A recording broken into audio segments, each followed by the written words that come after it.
जावा सीखने के लिए हमारे चैनल लर्निंग ब्लॉग को सब्सक्राइब करें। फ्रेंड्स, आज के वीडियो में आपको बताऊंगा Java programming complete education process के बारे में। मैंने आपको बताया था कंपाइल्ड और इंटरप्रेटर प्रोग्रामिंग लैंग्वेज के बारे में। चलिए तो स्टार्ट करते हैं। Java programming completion education process क्या होता है। आपको 2 स्टेज से गुजरना पड़ता है, कंप्लीटेशन और एजुकेशन से। चलिए तो सबसे पहले कंप्लीटेशन के प्रोसेस के बारे में बताते हैं आपको।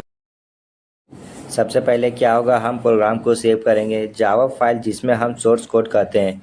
इस सोर्स कोड को हम क्या करेंगे, कंपाइल करेंगे। उसके लिए जावा कंपाइलर को सबमिट करना होगा। यहाँ हमारा जावा सी रहेगा जिससे हम कंपाइलर कहते हैं।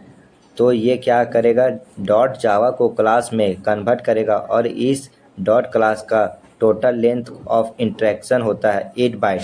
और आप भी जानते हैं 8 बाइट्स होता है 1 बाइट बराबर, इसलिए डॉट क्लास को हम बाइट कोड कहते हैं।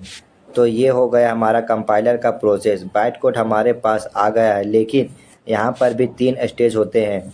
अगर आपके पास 16 बाइट का ऑपरेटिंग सिस्टम है तो यहाँ बना देता हूँ मैं 32 बाइट्स का, और लास्ट हमारा होगा 64 बाइट्स। ये 3 बिट्स होते हैं जनरली। सबसे पहले अगर आपके पास 16 बाइट्स ऑपरेटिंग सिस्टम है तो क्या होगा, हमारे पास dot class java file total length कितना है 8 बाइट्स का।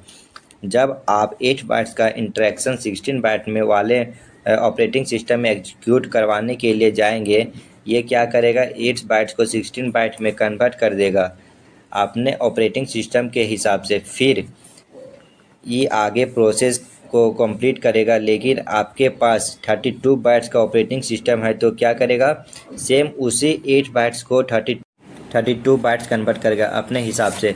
और 64 बाइट्स वाला क्या करेगा, उसी 8 बाइट्स को 64 बाइट इंटरेक्शन में कन्वर्ट करेगा। तो ऐसे होता है ऑपरेटिंग सिस्टम का कॉन्फ़िगरेशन। इसलिए जावा के length of interaction of 8 bytes रखा गया है ताकि आप किसी भी ऑपरेटिंग सिस्टम में इसके प्रोग्राम को एग्जीक्यूट करवा सकें।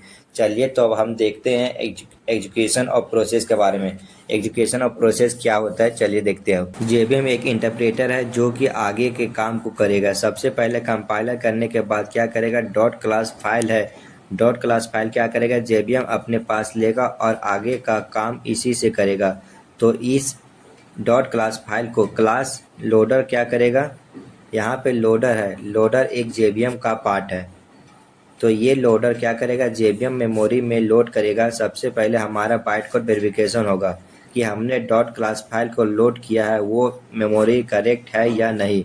अगर ये हमारा बाइट कोड वेरिफिकेशन सक्सेसफुल हो जाएगा तो हमें रिजल्ट मिलेगा, यानी आउटपुट मिलेगा। लेकिन हमारा बाइट कोड इनकरेक्ट रहेगा तो हमें एरर मिलेगा, जिसे हम रन टाइम एरर कहते हैं।